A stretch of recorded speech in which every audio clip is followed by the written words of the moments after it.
आदाब। सत श्री अकाल। आजकल मन की बात करने का दौर चल रहा है, इसलिए हम भी अपने मन की कुछ बात करना चाहते हैं। हमारे वैज्ञानिकों ने एक साथ 104 सैटेलाइट छोड़े और इसका सारा श्रेय माननीय प्रधान सेवक जी ने ले लिया। कश्मीर में चंदानी नेत्री टनल का श्रेय भी माननीय प्रधानमंत्री जी ने ले लिया, जबकि इसकी शुरुआत 2009 में मनमोहन सिंह जी ने की थी। पिछले 3 सालों में अगर कोई भी स्कीम शुरू हुई हो तो कृपया हमें बताइए। आपने बेसिक सेविंग को जनधन योजना बना दिया। नेशनल गर्ल चाइल्ड को बेटी बचाओ बेटी पढ़ाओ योजना, निर्मल भारत को स्वच्छ भारत, राजीव आवास को सरदार पटेल अर्बन हाउसिंग, स्वावलंबन को अटल पेंशन योजना, नेशनल मैन्युफैक्चरिंग पॉलिसी को मेक इन इंडिया बना दिया, नेशनल ई गवर्नेंस प्लान को डिजिटल इंडिया बना दिया। ऐसी तमाम योजनाओं के नाम बदल देने से योजनाएं नई तो नहीं हो जाती। जीएसटी को 2011 में ही पेश कर दिया गया था। उसको पास कराने की कोशिश भी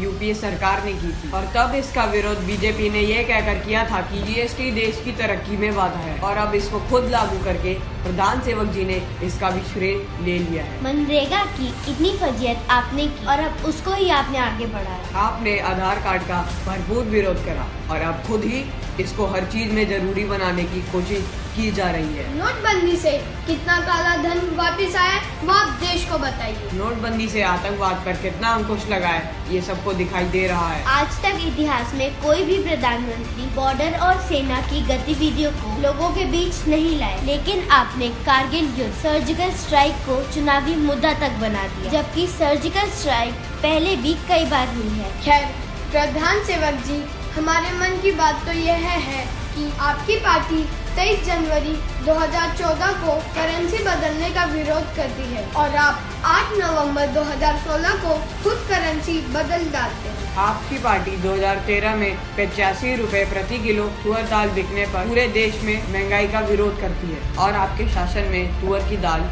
150 से 200 रुपए किलो बिकती है। आपकी पार्टी गोवंश हत्या का विरोध करती है, जबकि आपके सत्ता में आते ही भारत बीफ एक्सपोर्ट में दुनिया का नंबर 1 देश बन जाता है। 2004 से 2014 के बीच आपकी पार्टी रेल किराए में 1 रुपया भी बढ़ाने पर रेल का चक्कर जाम कर देती थी और आपने सत्ता में आते ही 2 साल में रेल किराया लगभग 60 से 70% बढ़ा दिया। निर्भया के समय एक बलात्कार के विरोध में आपकी पार्टी 3 महीने आंदोलन करती है। इन चीजों का विरोध करना ही चाहिए, लेकिन बीजेपी शासन में मध्य प्रदेश में प्रतिदिन 12 और दिल्ली में प्रतिदिन औसतन 7 बलात्कार होने पर आपके कानों में जू तक नहीं रेंगती। यूपीए सरकार ने 125 से $140 प्रति बैरल में अंतर्राष्ट्रीय बाजार से कच्चा तेल खरीद के 70 रुपए लीटर पेट्रोल बेचा और उसके विरोध में बीजेपी बैलगाड़ी मोर्चा निकाल दी, लेकिन आपके शासन में 50 से $60 प्रति बैरल में कच्चा तेल खरीद कर आप 70 रुपए में पेट्रोल बेच रहे हैं। आपकी पार्टी के पूर्व राष्ट्रीय अध्यक्ष भंगारू लक्ष्मण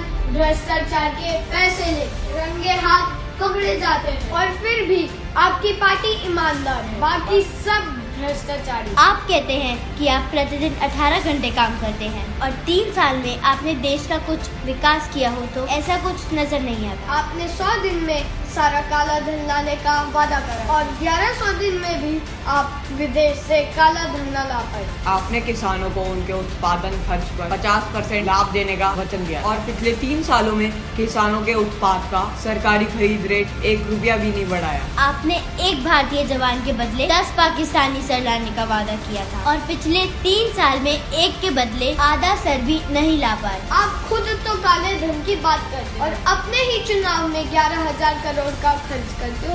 इन सब सवालों के जवाब देश आपसे चाहता है। दोस्तों, देश का चौथा स्तंभ यानी हमारी मीडिया, जिसकी भूमिका संदेह के घेरे में है। ऐसा लगता है कि कुछ चैनल तो हमेशा बॉर्डर पे ही रहते हैं। पाकिस्तान से एक स्टूडियो युद्ध इन लोगों ने शुरू किया हुआ है। देश की तरक्की के लिए सरकार क्या कर रही है, इस बात से ये कोसों दूर है। दोस्तों जरा सोचिए कि आज आपको देशभक्त होने का सर्टिफिकेट कुछ लोगों से लेना पड़ रहा है। हमारी मानसिकता इस स्तर पर पहुंच चुकी है कि अमरनाथ हमले में 50 लोगों की जान बचाने वाले ड्राइवर सलीम का धन्यवाद करने की जगह हम उस पर शक कर रहे हैं कि वो कैसे बच गया, और ऐसा इसलिए है क्योंकि उसका धर्म कुछ और। गौरक्षा के नाम पर इतनी हत्याएं हो चुकी हैं, इतने दंगे हो चुके हैं, ये सब किसके लिए? कुछ लोग ये भगवा कपड़ा पहनकर अपने आप को कानून से ऊपर समझने लगे हैं। सरेआम मारपिटाई, हत्याएं और सामाजिक दंगे करने में लगे हुए हैं। ऐसे लोगों से